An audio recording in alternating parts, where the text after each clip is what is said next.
definisi bekerja tadi pun adalah menjual keahlian untuk mengatasi masalah orang. Perbuatlah kepada orang lain sebagaimana kamu ingin diperbuat kepadamu.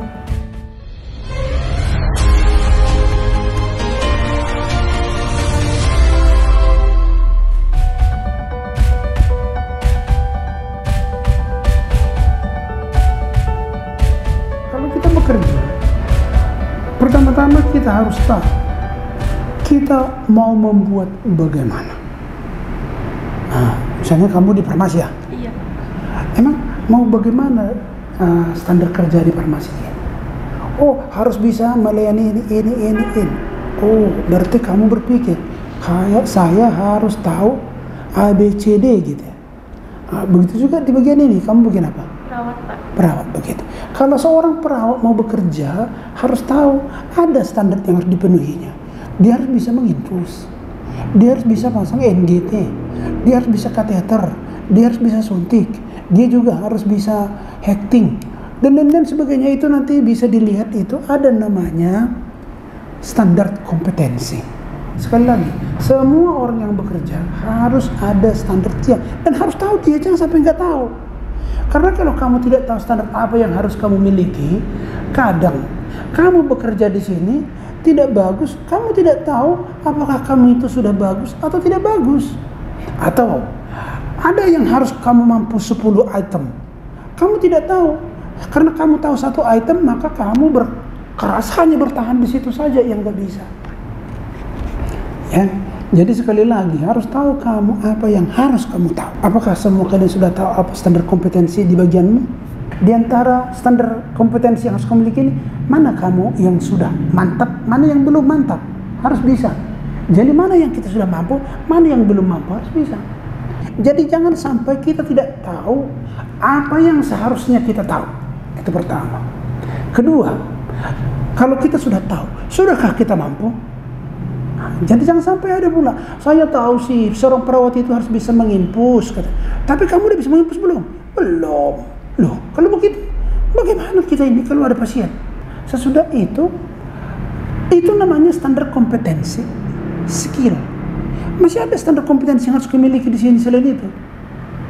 Kenapa? Karena kalau ke standar kompetensi skill itu aja kalian tahu, maka belum tentu bagus kamu bekerja.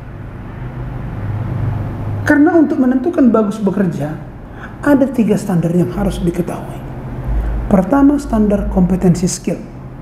Kedua, standar kompetensi attitude atau sikap. Kemudian ketiga, standar kompetensi komunikasi. Cara berkomunikasi kepada konsumen. Jadi ada 3 ini. Kalau ada orang kalian temukan di dunia ini, orang miskin, orang susah, lihat ketiga-tiga ini, bagaimana standar kompetensinya. Kemungkinan besar ini rendah pada mereka. Kalau mereka tidak, kalau mereka mantap dalam hal ketiga kompetensi ini, biasanya hidupnya juga bagus. Nah, gitu. Oke, itulah kalau kita mau bekerja. Tetapi sekarang kita kita kaji dulu lebih jauh. Apa itu yang dimaksud dengan bekerja? Jadi bekerja itu menjual keahlian. Keahlian apa? Keahlian yang 3 tadi. Keahlian skill, keahlian komunikasi, keahlian sikap. Menjadi pertanyaan, sudah tahukah kalian apa keahlian skill kalian? Sudah tahukah kalian bagaimana keahlian attitude kalian? Dan sudah tahukah kalian bagaimana skill komunikasi kalian? Kalau nggak tahu, datang ke ruangan kerja, itu namanya bukan membuat kita berkembang, tapi membuat semua hancur berantakan. Kalau nggak tahu itu 3 itu, jadi kita ini bagus tidaknya seseorang itu bekerja bukan tergantung kepada besarnya badannya, berapa lingkaran panggulnya begitu, berapa berat badannya, bukan itu ukurannya. Apakah Anda itu dalam 3 skill tadi mumpuni atau tidak mumpuni? Kompetensi skill, maka saya kira saya tidak menerangkannya sekarang. Itu adalah tugas daripada beliau ini Dan ada satu lagi namanya manajemen pelayanan. Itu nanti mengurusi itu. Tapi dia sebagai kepala cabang sangat itu paling pokok. Karena manajemen itu nanti datang kalau katakan sekali-sekali, dia nggak tiap hari kan. Untuk memastikan, karena tugas daripada beliau ini sebagai kepala cabang, kalian harus tahu apa tugasnya. Memastikan di sini pelayanan CTPAT. Kalau di Citama itu dia namanya pelayanan CTPAT. Kalau pelayanan tidak CTPAT, maka dialah yang kena sanksi. Daripada kena sanksi dia, maka kalian juga dipushnya lah terus. Kamu harus begini. Kamu harus bersedia untuk itu. Bersedia enggak? Tapi kalau kalian itu memang sudah menguasai itu semuanya, maka bekerja itu pun sangat indah dan menyenangkan. Oke, jadi saya lanjutkan lagi. Kalau kompetensi yang namanya kompetensi skill, tentunya nanti mereka lah yang mengingatkan harus bisa gini loh, harus bisa gini, harus begini loh. Tetapi kita ini kan orang kesehatan, nggak mungkin dong orang mau jadi bahan kelinci percobaan. Akan gitu. Apalagi perawat, apalagi analis. Artinya itu bersentuhan langsung kepada fisik pasien. Kalau farmasi mungkin menggerus obat, dia tidak langsung bersentuhan gitu ya. Nah, jadi kalau kalian yang langsung bersentuhan dengan pasien, maka nggak mungkin dong pasien itu jadi kelinci percobaan. Jadi kalau gitu kemana? Karena ada keahlian kalian lah, makanya kalian diterima bekerja. Makanya definisi bekerja tadi pun adalah menjual keahlian untuk mengatasi masalah orang. Jadi kalau kalian tidak punya keahlian, kalian bekerja, ya itu sangat-sangat naif namanya. Ya sama kami kan sudah punya ijazah. Ya memang punya ijazah, tapi kan yang bisa menyelesaikan masalah orang itu bukan ijazah, tapi adalah keahlian kalian yang ada 3 tadi itu. Jangan waktu jarang pasien, kalian tertidur. Waktu datang pasien, kalian stres. Nah, itu namanya orang gila namanya tuh. Kan gitu. Jadi Tuhan pun tidak akan mengirimkan pasien ke sini kalau kalian belum mempunyai keahlian. Makanya keahlian yang harus dilatih sekarang. Nah, bagi kalian yang namanya orang berhubungan dengan fisik pasien tadi, mungkin akan bertanya, bagaimana cara melatihnya ini? Sebenarnya itu bukan tanggung jawab Citama. Karena Anda datang ke sini bekerja karena kalian punya keahlian. Tapi oke lah, Citama mau membantu. Mau nggak kalian di push? Nah itu juga jangan semua nanti seperti ogah-ogahan, ngapain gitu. Jangan pula sampai seperti itu. Karena yang jelas begini, di sini pelayanan harus CTPAT, cepat, tepat, peduli, akrab dan tuntas. Harus itu. Kalau enggak, kalau kamu biarkan di sini ada yang tidak CTPAT, berarti kamu artinya itu minta dipindahkan atau dipecat dari posisimu. Itu artinya itu loh. Jadi pastikan sini, jangan sampai begitu loh. Saya juga terancam gara-gara kalian. Gitu. Sehingga mereka juga berpikir, oh ya, saya harus mampu begini. Oke. Jadi kalau kepada kalian yang berhubungan dengan pelayanan medis ke fisik pasien langsung, maka saya ingatkan sama kalian. Kalau dia bagian laboratorium ya, analis, sebenarnya bagian dia gampang ya. Paling gampang lah di medis sekarang laboratorium itu. Kenapa? Karena di situ semua sekarang alatnya sudah elektronik. Kalau dulu memeriksa HB pun pakai tangan, gitu ya. Sekarang nggak lagi pakai elektronik. Jadi kan dia pakai elektronik, sebenarnya hanya satu keahlian yang dibutuhkan sama. Kalau dari segi skill, ngambil darah.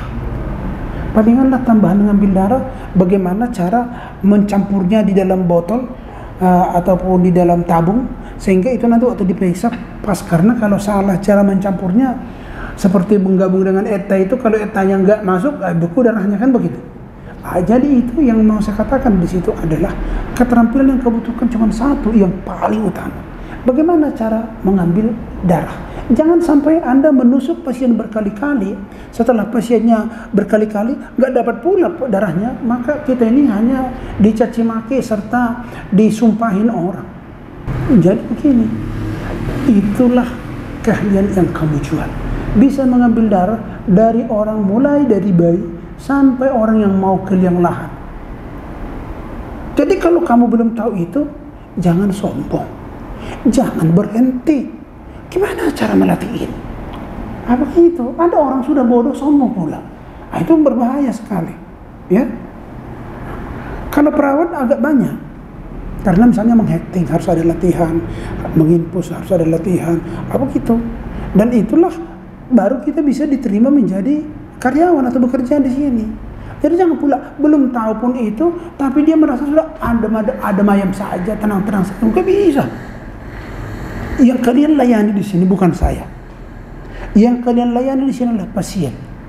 Dan pasien itu suatu saat kalian juga jadi pasien. Jadi jangan pernah pula nanti kalian itu sudah menganggap diri sudah oke karena tidak dipantau oleh bos. Nah, itu nggak benar itu. Jadi kalian harus melihat secara langsung bagaimana cara melayani itu yang bagus. Ini ada juga tarikan infus, ada hacking, ada kateter, ada NGT dan lain sebagainya. Jangan diam. Tidak ada orang tambah pintar dengan cara diam. Yang ada atau yang harus kita kerjakan adalah meningkatkan keterampilan kita dari waktu ke waktu terus menerus.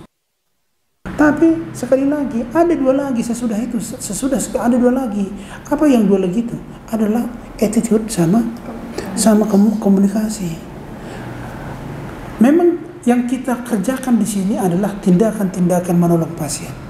Tapi yang dinilai oleh pasien adalah yang dua ini.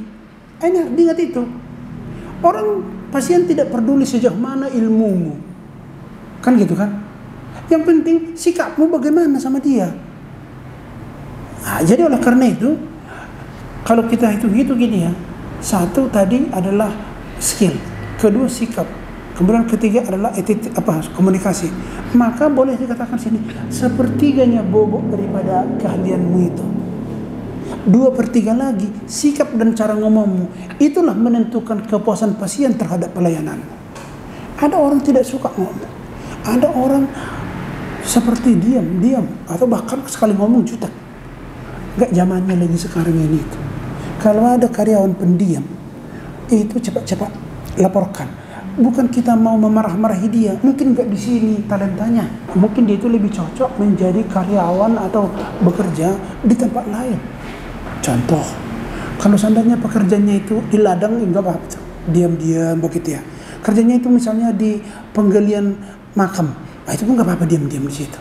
Tapi kalau kita selagi melayani manusia, omongan kita itu bobotnya itu 2/3. Seandainya ada di kantongmu uang palsu sama uang asli. Kalau kamu tahu itu yang namanya uang palsu, kamu masih kantongi enggak? Kemana kabut? Dibuang. Itulah. Jadi sikapmu yang non komunikatif itu adalah uang palsu. Cepat-cepat buang itu. Banyak orang tanpa menyadari tugas utamanya adalah membuang kelemahan-kelemahanmu. Apa kelemahan di hatimu? Membuang itulah pekerjaanmu yang pertama. Ada orang tidak mau dia dibuangnya kelemahannya, biarlah bertahan kelemahan saya itu sama saya gitu. Jadi dia pendiam, bertahan dia pendiam. Saya kasih tahu, mau jadi sukses tidak boleh pendiam. Sekali lagi, tidak ada tempat kesuksesan bagi orang pendiam. Zaman sekarang kan gitu. Kalau dulu diam itu emas katanya, kan gitu kan? Maka orang berlomba-lomba diam. Kalau sekarang diam itu mati, berlomba-lomba mati kamu nanti. Sekarang ini di TV ada namanya stand up comedy, gitu. Kalau sempat lolos di sana banyak duitnya, jadi selebritis ya. Itulah.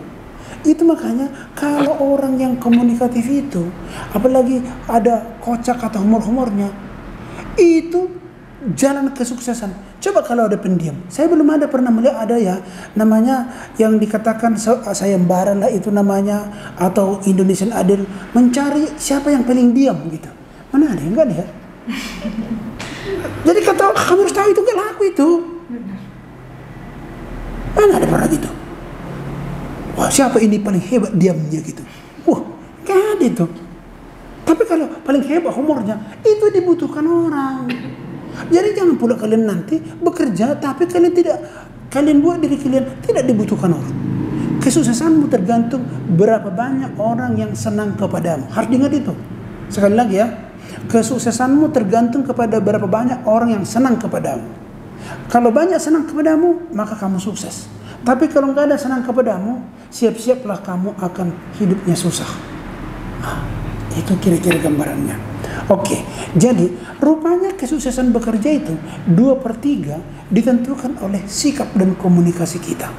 Kalau dibuat persentasenya itu, persentase apanya? Persentase bobotnya itu 75%. Keahlian 25% atau 70-30 lah. 70 ditentukan oleh attitude sama komunikasi. Cuman 30% ditentukan oleh keahlian. Itu makanya ada orang banyak tidak ada keahliannya, tapi bagus ngomongnya, bagus komunikasi, attitude-nya. Hebat juga dia, sukses juga dia. Jadi oleh karena itu, kalian itu harus mengingat, asal kalian melayani pasien, perhitungkan, ini sikap saya sama attitude saya ini, sudahkah menyenangkan kepada dia? Sebenarnya Citama ini bagus kok, Citama ini. Kenapa? Karena Citama ini adalah gedung. Inilah gedung Citama namanya. Tetapi pertanyaannya atau permasalahannya adalah, bagus tidaknya Citama ini dilihat daripada orang-orang bekerja di dalamnya. Kalau ada yang jutek gitu, aduh Citama nggak bagus kata orang. Kalau ada yang ramah, bagus ya perawatnya, kan begitu. Jadi sekarang begini, sebenarnya Citama ini merasa memprihatinkan juga. Citama ini baik hati menerima kalian bekerja di Citama. Tapi setelah kalian diterima bekerja di Citama, nasib Citama tergantung di tangan kalian. Kalau kalian karakter buruk, hancurlah Citama. Akan gitu ya. Miris juga nasib Citama ini. Jadi kadang-kadang ada pula karyawan merasa begini. Oh, berarti kita yang menentukan nasib Citama, kan kira-kira begitu kan? Memang ada juga benarnya menentukan nasib Citama. Tetapi sebenarnya Citama hanya satu permintaannya sama kalian. Buat dirimu disenangi oleh pasien. Titik. Gak perlu kamu pikirkan Citamanya. Kalian ini seperti bintang. Akan gitu kan? Kalau pemain bola bintang-bintangnya itu seperti Messi, kemudian siapa itu? Cristiano Ronaldo, itu ya. Dia itu tidak memperjuangkan nama MU, dia tidak. Memperjuangkan nama dirinya dia saja, maka MU-nya jadi bersinar. Jadi sekarang yang saya minta dari kalian, saya tidak bilang, kalian harus patuh tunduk kepada Citama. Oh tidak. Buat dirimu bagus di mata orang ya, supaya kamu itu nanti sukses ya. Itunya yang saya bilang. Jadi jangan pula kalian pikir nanti kalian ini dianggap menjadi di sini pengabdi ke Citama ini. Oh tidak dong. Berterima kasihlah kepada Citama karena kalian sudah diberi kesempatan untuk bekerja. Tapi tolong jaga nama baikmu. Kadang-kadang ada perusahaan gitu ya, jaga nama baik perusahaan. Bukan itu. Karena nama baik perusahaan ini bukan tidak tercemar. Kalau bukan tercemar petugasnya atau karyawannya. Jadi oleh karena itu, jaga nama baikmu. Perjuangkan masa depanmu. Bangun kompetensimu. Skill, attitude, komunikasi. Itu yang penting. Dan itu semua kita rangkum di sini dengan istilah CTPAT. Kalau melayani pasien, cepat-cepatlah dilayani pasien itu. Jangan dibiarkan pasien lama menunggu. Karena orang itu membutuhkan seperti itu. Cara mengukurnya gampang. Seandainya kamu pasien, apakah kamu butuh petugas yang lambat, lelet, dan tidak mau tahu begitu? Tentu tidak. Jadi kalau kita sebagai perawat atau sebagai dokter di sebuah tempat, kita harus berpikir bagaimana kalau kita sebagai pasien. Itulah pelayanan yang bagus. Makanya orang bijak mengatakan begini, perbuatlah kepada orang lain sebagaimana kamu ingin diperbuat kepadamu. Oke, itu baru C. Baru kedua, T, tepat. Kalian harus bertindak, harus benar-benar tepat dalam bekerja. Dari mana kita tahu itu tepat tidak tepat? Pakai SOP. Bagaimana SOP menginpus, lihat. Belajar. Bagaimana SOP memasang kateter, belajar. Bagaimana cara memuyar obat benar. Seperti cerita dokter gigi itu kan. Ada katanya dokter gigi, praktek dia. Mau cabut gigi. Rupanya dicabut, salah cabut. Oh, salah cabut gitu kan. Jadi datang dia. Loh, kok salah cabut dokter katanya kan. Datang dokternya lagi. Gak apa-apa lah, kita cabut satu lagi yang benar. Yang ini nanti diskon katanya. Udah, apa lagi diskon? mentang-mentang di diskon harganya dia cabutin gigi orang semua, kan begitu kan. Habis itu peduli. Peduli itu apa? Nah, jadi tadi kejadian di Pitara. Saya sudah beberapa lokasi hari ini. Kejadian di Pitara. Di Pitara itu ada seorang ibu suntik KB. Bapaknya menemaninya sama anaknya satu. Anaknya masih kecil, pantasanlah suntik KB. Biar jangan terlalu rapat barangkali gitu ya. Oke, jadi datang mereka. Ibunya masuk ke dalam mendaftar mau suntik KB. Bapak ini canggung dia. Saya ke dalam enggak, saya kan enggak suntik KB, pikirnya gitu ya. Dia nunggu-nunggu di pintu tapi berdiri sama anaknya ini. Masuk ibu tersebut gitu. Beberapa perawat di sana saya tanya, kalian lihat enggak siapa di pintu itu? Saya bilang, ya Pak, suaminya ibu tadi. Peduli enggak kalian? Saya bilang. Baru bilang mereka, kenapa enggak diajak itu duduk? Kita ajak dia, gitu. Kita sodorin sesuatu, kita berikan pertolongan. Nah, selanjutnya, habis itu peduli, ada namanya akrab. Apa itu akrab? Oke, kalau akrab itu berarti bersahabat, teman dekat. Itu arti akrab, teman dekat. Kalau teman dekat banyak kita tahu. Kata akrab ini susah sekali. Memang saya tahu bahwa Anda pun tadinya di rumah itu tidak diajarkan supaya berakrab-akrab sama orang. Bahkan dicurigai, maka dibilang tuh hati-hati ya, kalau ketemu sama orang jalan hati-hati ya. Itu kata orang tua. Jadi kita sudah dilatih mindset kita itu menjadi serba curiga. Jadi lebih baik diam daripada bicara, kan begitu. Sini tidak, kamu harus akrab dengan orang itu. Kenapa kita harus akrab kepada orang itu? Karena itulah menentukan kepuasan dia. Tuntas tentang penjelasan. Apakah dokter tadi menjelaskan secara tuntas? Ya, aku sih nggak tahu. Tapi artinya harus jelas, semua pasiennya pun tahu apa yang harus dilakukannya setelah mendapat arahan dari sini. Ya, itulah namanya CTPHT. Tapi sekali lagi, banyak orang yang di Citama ini tahu itu CTPHT. Bahkan ditanya pun pengertian dan penjabarannya tahu dia. Tapi ada atasan tidak tahu dia. Kalau terjadi pelayanan di ruangan ini, dia tidak tahu ini sudah CTPHT atau belum. Ini yang paling sulit. Sebenarnya kan kita harus tahu ini sudah CTPHT atau belum.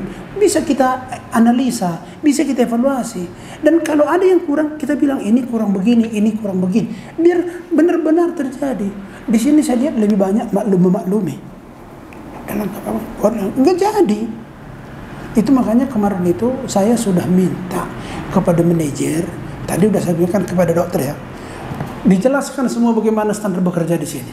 Habis dijelaskan semua standar kerja di sini, maka diminta surat pernyataan komitmen. Dia bersedia enggak kira-kira memenuhi itu enggak? Kalau tidak bersedia memenuhi itu, maka ya tanpa berat hati, bukan dengan berat hati ya terpaksa kita tidak bisa bergabung di sini. Kan gitu. Kita kan harus berkomitmen. Karena begini, membuat kita bermutu, membuat kita bagus, membuat kita populer, dihargai, dihormati orang. Ya kita sendiri. Kalau kita buat standar kita rendah, ya enggak diakui orang kita. Harus tinggi standarnya. Baru kita semakin dihormati orang. Nah itu maksudnya. Oke. Jadi kira-kira itulah tadi cara kerja kita di sini. Tadi saya bicara sama dia. Bagaimana nak Bang? Aduh banyak Pak, mereka ini sebenarnya masih belajar. Belum bisa, belum standar. Tugasmu karyawan membuat dirimu standar. Tapi dia juga berkepentingan. Karena kalau kalian enggak standar, dia harus ngerja semua. Jangan sampai orang lain mengerja. Nanti kalau dikerjakan dengan tidak standar, enggak boleh. Daripada capek dia, maka diajaknya lah kalian supaya standar semua. Maka ini boleh dikatakan diwajibkan. Harus mencapai standar. Mau dilatih ke, mau diapa, dan macam-macam. Sekarang gampang belajar kok. Bisa dilihat di YouTube. Bagaimana cara menginpus pun ada di YouTube. Bagaimana cara memunya robot pun ada di YouTube. Nah, kemudian bagaimana cara mengambil darah pun ada di YouTube. Ada semua. Jadi karena itu tidak ada satu alasan pun bagi kita untuk bertahan bodoh. Dan kalau orang yang bertahan dalam kebodohan, ya mau tidak mau janganlah di Citama.